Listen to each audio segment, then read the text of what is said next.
Now इस video में हम रेफायर के मॉडिफायर के बारे में जानेंगे, दैट इज़ रेफायर वॉर्नोई। सो सबसे पहले मैं एक बॉक्स ले लेता हूँ। कोई भी ऑब्जेक्ट ले सकते हैं हम, कुछ भी ले सकते हैं। मैं जस्ट बॉक्स ले रहा हूँ। इसको हम थोड़ा सेंटर में रख लेते हैं एंड मॉडिफाई टैब में जाके मॉडिफायर लिस्ट में जैसे ही आर प्रेस करूँगा तो मेरे को रेफायर से रिलेटेड मॉडिफायर्स मिल जाएंगे, जैसे रेफायर एस्पेरिटी, जो कि ब्रेक करने के बाद डिटेल्स अगर मेरे को देनी है फ्रैगमेंट्स में तो वहाँ पे मैं यूज़ करता हूँ। रेफायर ब्रिक्स ब्रिक्स क्रिएट करने के लिए क्लस्टर, क्रैक्स, शैटर एक्सेट्रा बहुत सारे मिलते हैं, बट अभी हम रेफायर वॉर्नोई की बात करेंगे।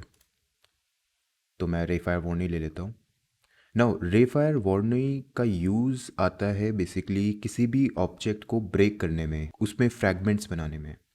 राइट, उसमें फ्रैगमेंट्स बनेंगे, देन उसके बाद हम उसको ब्रेक कर लेते हैं तो अलग अलग पीसेस में वो डिवाइड हो जाता है। नाउ द थिंग इज़, मैंने यहाँ पे रेफायर वॉर्नोई लगाया। रेफायर वार्निंग के अंदर पैरामीटर टैब मिलता है, बॉक्स डिस्ट्रीब्यूशन मिलता है, पॉइंट फिल्टर मिलता है, फ्रैगमेंट्स मिलता है, डिस्प्ले एक्सेट्रा। तो सबसे पहले पैरामीटर्स में आते हैं। पैरामीटर्स में मुझे यहाँ पे कुछ box, cylindrical, spherical, radical, objects, custom, ये सारे ऑप्शंस मिलते हैं। No what are these? हम जब भी कोई भी फ्रैगमेंट बनाते हैं रेफायर का यूज़ करके, तो बेसिकली होता क्या है कि रेफायर वॉर्नोई कुछ पॉइंट्स को डिस्ट्रीब्यूट कर देता है इस ऑब्जेक्ट के अंदर। नाउ ये पॉइंट्स इस ऑब्जेक्ट को फ्रैगमेंट करने में हेल्प करते हैं। सो यूजिंग दीज पॉइंट्स हम रेफायर वॉर्नोई में कोई भी फ्रैगमेंट क्रिएट करते हैं। सो ये जो पॉइंट्स हैं ये किस तरीके से डिस्ट्रीब्यूट होंगे, इनका बाउंडिंग बॉक्स क्या होगा, वो चीज़ डिसाइड करता है पैरामीटर में ये जो ऑप्शंस दे रखे हैं। जैसे कि बॉक्स, तो बॉक्स में क्या है कि जितने भी पॉइंट्स हैं ये एक बॉक्स के अकॉर्डिंग डिस्ट्रीब्यूट हो रखे हैं। सिलेंड्रिकल की बात करें तो सिलेंड्रिकल, ये सिलेंड्रिकल शेप में आएगा। तो हम अगर ऊपर से देखें तो ये एक सिलेंड्रिकल शेप में सेट हो रखा है। स्फेरिकल की बात करें तो ये स्फेरिकल शेप में हो जाता है एंड सो ऑन। तो अभी जैसे हमने बॉक्स लिया हुआ है ऑब्जेक्ट, तो हम बॉक्स ही रखेंगे एंड नीचे आता है हमारे पास फ्रैगमेंट्स। तो जैसे ही मैं फ्रैगमेंट में क्लिक करता हूँ तो वैसे ही ये ऑब्जेक्ट फ्रैगमेंट्स में डिवाइड हो जाता है। तो हम यहाँ स्टैटिस्टिक्स पे देखते हैं अगर, तो पहले ये नहीं था, सिर्फ पॉइंट्स थे 100। नाउ जैसे ही फ्रैगमेंट पे क्लिक किया तो फ्रैगमेंट्स भी डिवाइड हो गए। बट द थिंग इज़, हमारे को अभी तक फ्रैगमेंट्स में यहाँ पे इस ऑब्जेक्ट में कोई फ्रैगमेंट शो नहीं हो रहे। ये दिख नहीं रहा कि ये डिवाइड हो रखा है या नहीं हो रखा। So the thing is actually, जब भी हम रेफायर वॉर्नोई के थ्रू फ्रैगमेंट्स करते हैं, इट इज़ इम्पॉर्टेंट कि हमारा डिस्प्ले मोड में एज्ड फेसेस ऑन हो। तो जैसे ही मैं इसको ऑन करूँगा तो मेरे को ये फ्रैगमेंट्स शो होने लग गए। राइट, नाउ हमारे पास फ्रैगमेंट्स आ गए। यहाँ पे जो 100 फ्रैगमेंट्स लिखे हुए हैं, ये चीज़ डिस्प्ले हो रही है प्रॉपरली। हम मूव करते हैं नेक्स्ट बॉक्स डिस्ट्रीब्यूशन में। नाउ बॉक्स डिस्ट्रीब्यूशन क्यों है? बिकॉज अभी हम बॉक्स मोड पे हैं। हम सिलेंड्रिकल मोड पे होंगे तो सिलेंड्रिकल डिस्ट्रीब्यूशन, स्फेरिकल तो spherical distribution and so on.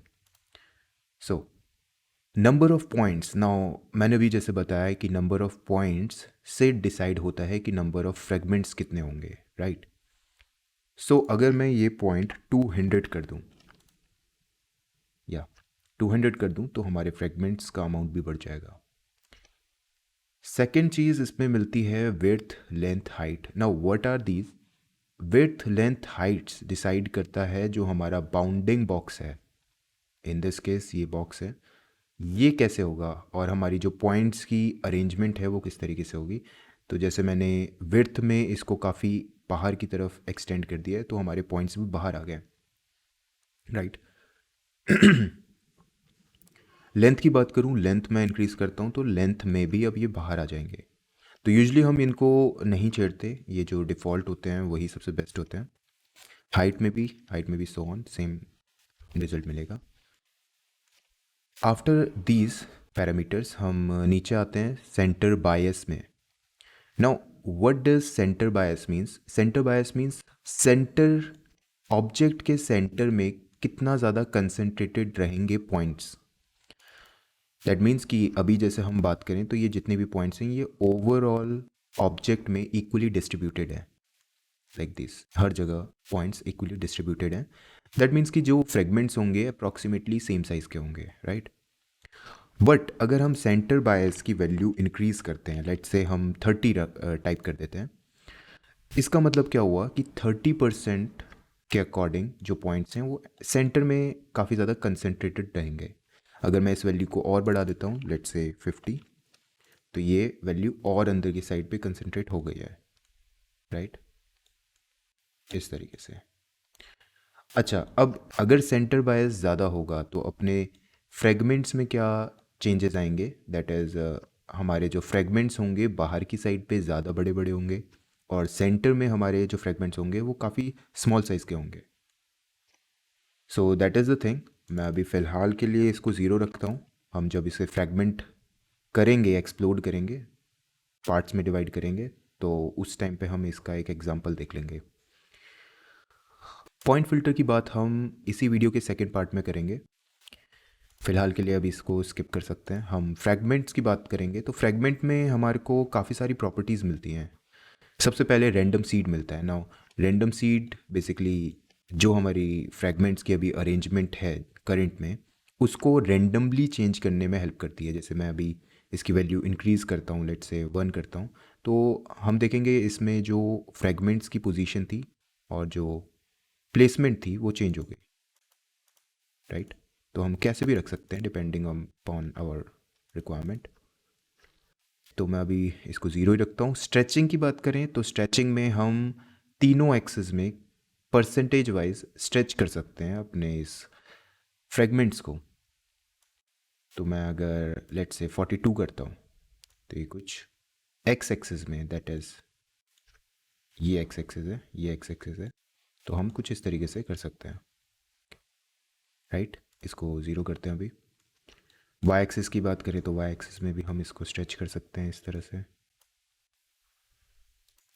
Z axis में भी स्ट्रेच कर सकते हैं, सो ऑन। इसके नीचे हम फ्रैगमेंट्स वाले सेक्शन में आते हैं तो यहाँ पे मेरे को कुछ चीज़ें मिलती हैं, कुछ ऑप्शंस मिलते हैं, जैसे glue, delete, hide glue edges, etcetera. उससे नीचे आते हैं स्केलिंग पे। Now what is scaling? Scaling होता है जितने भी मैंने फ्रैगमेंट्स अभी तक बनाए हुए हैं इसमें, लाइक अभी इस केस में हमने आई थिंक 100 बनाए थे, तो मैं अगर गैप इंक्रीज करता हूँ, लेट्स से मैं वैल्यू रखता हूँ इसकी अराउंड 1, तो हमारे जितने भी फ्रेगमेंट्स हैं इनके बीच की गैपिंग बढ़ गई है। इसको थोड़ा कम रखता हूँ। Now it will look like this, right. So scaling के अंदर जो गैप है, गैप इस तरीके से चीज़ों को डिस्क्राइब करता है। नाउ एक चीज़ हम नोटिस कर रहे हैं कि मैं जैसे ही वैल्यू इंक्रीज़ कर रहा हूँ तो ये रियल टाइम में मेरे को रिजल्ट नहीं दे रहा। मैं जैसे ही इसको रिलीज़ कर रहा हूँ तो उस टाइम पे मेरे को ये रिज़ल्ट मिल रहा है। हम स्केल की भी एक बार बात कर लेते हैं। स्केल में मैं अगर साइज़ छोटा करता हूँ तो अब पीसेस का साइज़ छोटा हो रहा है, राइट। अगर मैं इंक्रीज़ करता हूँ तो ये इंक्रीज़ हो रहा है। But the thing is again, जो चेंजेस आ रहे हैं वो रियल टाइम में नहीं आ रहे। ऐसा इसलिए होता है जब हम शुरुआत में फ्रैगमेंट करते हैं, फ्रैगमेंट के जस्ट बगल में मेरे को रियल टाइम रिजल्ट के लिए ऑप्शन मिलता है, तो मैं जैसे ही इसको ऑन करूँगा, अब मैं कोई भी पैरामीटर चेंज करता हूँ मुझे रियल टाइम में रिजल्ट मिलेगा। तो हम देख सकते हैं इसमें चेंजेस कैसे आएंगे। तो मैं स्केल वैल्यू भी छोटा एंड बड़ा कर सकता हूँ, राइट। ओके, हम अब एक्सप्लोड टू ऑब्जेक्ट सेक्शन में आते हैं। नाउ दिस इज़ इम्पॉर्टेंट क्योंकि अभी तक जो भी हमने किया है ये फ्रेगमेंट हमारे को शो कर रहा है कि ये इस तरीके से फ्रेगमेंट होगा, बट ये अभी फ्रेगमेंट हुआ नहीं है, ये अलग अलग पीसेस में डिवाइड नहीं हुआ। So what we will do, हम एक्सप्लोड टू ऑब्जेक्ट्स वाले सेक्शन में जाएंगे।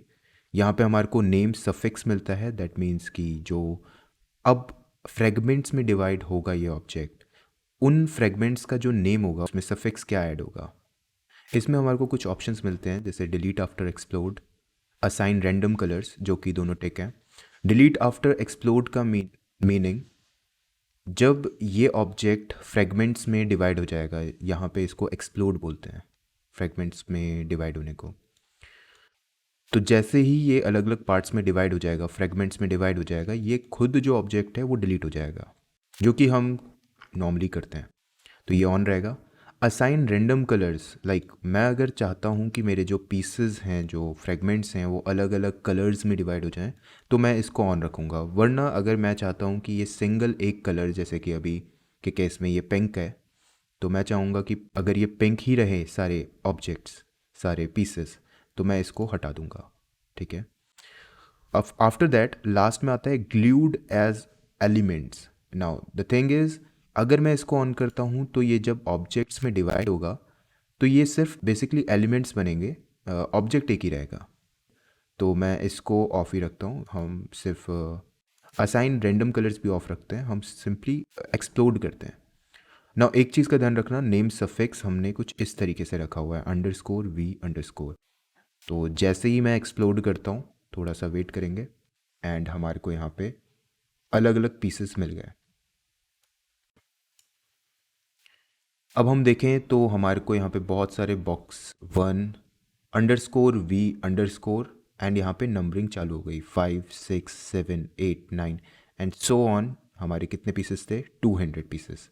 तो ये 200 पीसेस में डिवाइड हो गया।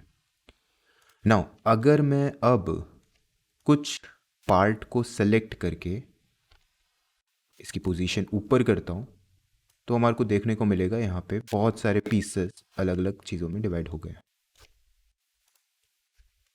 Like this. मैं इन पीसेस को इस तरीके से कर सकता हूँ।